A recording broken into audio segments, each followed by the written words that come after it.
Hey there, it's Meg with Seed to Fork, and it's time for my October garden tour. September proved to be kind of hit and miss. It was a little cold, a little warm, pretty dry still, but frost finally found us. A hard frost happened this weekend and took out a lot of our summer favorites, including my zinnia. So the garden is looking quite a bit different because we spent this first weekend in October that just passed doing some cleanup already, some fall cleanup to start our compost pile. We do one big pile every season, and we pile the whole season's worth of biomass. It starts really big, but it's amazing how quickly it will compress down over time. So I'm seeing lots of bees out and about still. It's warm today. Don't think it's cold. This is just me. I like to be really hot. So it was almost 70 today. So since even though we had a hard frost, we are running back into some warmer temps here this week, which is kind of nice for getting work done in the garden. It makes it really easy and very motivating to be out here. I have a hard time being in the garden when it's cold. So I'm going to take some time to show you what's in the garden and talk you a little bit through what our process is going to be this month for getting beds ready for spring, getting as much ready for the rest of the season as possible. We try to really do as much spring prep as we can in the fall to make spring a little easier because the planting frenzy is in and of itself a huge job. As always, I appreciate you taking the time to watch the garden tour, and I hope you enjoy it. And I hope you're having a great month in your garden wherever you are. Thanks for watching. So the garden looks quite a bit different than it did last month. We took down the cucamelon on the trellis. The tomatoes are gone. I am going to be planting our garlic there this fall, so actually this weekend. So I've got to get that ready this week. But it looks so different. We've got carrots, kale, lots of radishes, Sorrento Rob that keeps flowering on me. We've got Napa cabbage, kohlrabi, mustard greens, more kale, broccoli, cauliflower, cabbage. Our potatoes are still in the ground, as are our leeks, which are straight back there, Brussels sprouts, but peppers are gone, eggplants have been gone for a while, tomatoes all got pulled. Our beans all got pulled. I've got some beans down covered under there, and let's go look at that and see what they look like. Okay, so like I said, we had a hard frost, and I am literally uncovering this with you right now. Have not looked under here. Definitely have some frost damage, but the reason I took the time to protect these was I knew that I had some smaller green beans that were not quite ripe or as mature as I'd like them to be. And, it's going to be close to 70 today, and it's going to be close to 80 on Friday. So what beans are, these beans might still come into season here, and it was worth it to me to protect them. So I'm glad I spent the time to protect these. I actually protected them on Thursday. It's now Monday, and we've got ourselves probably one more bean harvest before the end of the season, which I am very grateful for. Okay, so my garlic is going to go right there, and that was our bed where we had our determinate tomatoes. So I need to pull out all those posts. I'm probably going to want to edge, and then we're going to top dress with at least 2 inches. We might even do 3 inches. We grow music and German red, pretty sure. I have not bought garlic since the fall of 2018. 2018, I planted about 120 cloves. That was a lot. It was actually too much. We gave a lot away. Last year, I planted about 70 cloves, and this is what I'm going to replant. So I have we went through and selected all of the heads that have the largest cloves that we could find. I mean, so the bigger the clove, just think about it this way, the more energy that single clove has to produce a whole new bulb. So the bigger the clove, the stronger the plant's going to be. So you always want to take your largest cloves, you want to set those aside and save them for replanting. And the other thing I love about it is that it goes in now, I forget about it, it pops up in April, like between a snowstorm even usually, and it comes out of the ground sometime in late July, and that space opens up for a fall garden. And I'll show you what's planted right now, where our garlic grew, where this garlic grew, and we harvested. We've got food that is getting ready to be eaten again. So we get 2 successions out of that garlic bed in one season, which is pretty awesome. I love crops that do this.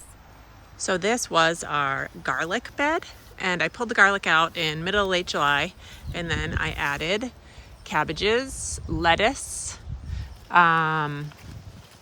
radicchio, beets. I'm peeking in here for something. I feel something way down in there.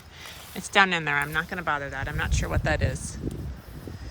And we've got broccoli, another broccoli head. We've got some kind of a cauliflower here. See, it's even kind of a surprise to me because I don't really pay attention. Once I plant stuff, I just kind of let them be. This actually, I know, is a cabbage that we just didn't stay on top of the damage. So you can see this one's actually just too far gone. I mean, look at it. So we won't be eating this one. This one will go into the compost. Just too bad, but part of the reason that I know that this bed got more damage is that it is literally behind our asparagus. I actually cut this asparagus back yesterday because in the afternoon it was shading out this bed because the sun is just tracking so much lower now. And so I decided to open this bed back up for sunlight. But because it's back behind the asparagus and it was behind all of this, this is like the back corner of my garden. And it's visually not available to me when I'm in our patio. So I sort of forget about this bed. So historically, this has been flowers, and I might have to return it to flowers, or maybe I'll use it for like dill or something or maybe we'll put strawberries here. I don't know, but like it didn't work well for plants that needed a little more attention because I just did not stay on top of the pests at all. So we've got a couple of different kinds of Napa cabbage. And this is our last bit of Joy Choy, bok choy. We love this Joy Choy because the days are getting shorter and the light's a lot softer. I can leave these in the ground for a while. They're not gonna flower. So we'll just kind of savor these, especially as long as we don't have a lot of hard frost. They can handle some frost, but repeated frost is something I'm not super looking forward to. So I usually cut them at that point. So this was a very unexpected turn in our garden season. We had a groundhog that kind of started to take up residence inside of our barn. You can't see very well, but that door is badly needing to be repaired and critters can get in. And one night while we were eating dinner, the groundhog came in and ate our lettuce and ate the tops off of our kohlrabi. And a lot of these kohlrabi are really close to being ripe, so I was pretty bummed. But I'm gonna give them a good water this week. It's gonna be warm this week, so they should respond really well to the weather and they should continue to mature. So we have been harvesting out of this earliest fall brassica planting, and we've been harvesting red cabbage, some calabash. That's another calabash that's almost ready. These might be Ruby Perfection. We've got some capture cabbages. I'm feeling this one. Maybe that one looks like actually it's a tender sweet. Savoy, that one really badly needs to be harvested, but you can see we have been harvesting quite a bit. These came into season maybe a little earlier than I'd want, but it's always this kind of tricky timing. If you have an early, cool, cloudy fall, they might not get as large. So I'd rather have lots. Okay, I'm gonna harvest some radishes. These are French breakfast, and I've got them all over the garden. And it's harvest season. There's so many radishes. So now that we've had a hard frost, this is when I'm really gonna start my carrot harvesting. And these are Negovia carrots, I believe, which are a longer day carrot. And you can see we've got lots of carrots left, and we'll just harvest as we need. And then when we get closer to the ground, really freezing, I'll lift them all, probably closer to November, and we'll put them in the root cellar. All right, so we're gonna pull up some potatoes today. I usually try and harvest them earlier, but we're just getting around to it. So we've got some Peter Wilcox potatoes. which is what I'm pulling right now. And we grew 4 kinds of potatoes this year. And the Yukon Golds really were not happy with our weather, and I think they really fell to our drought pressure, as you might recall. So we pulled them out early. This is not ideal, but I sometimes pitchfork some of the potatoes. That's a nice looking one. We've never grown Peter Wilcox before, but they seem to be pretty good producers, and we really like their flavor. They were a substitute for a potato that we ordered last year, so this wasn't actually a potato variety we chose. We were given it due to supply issues with the potato we actually did order. This looks like a walnut.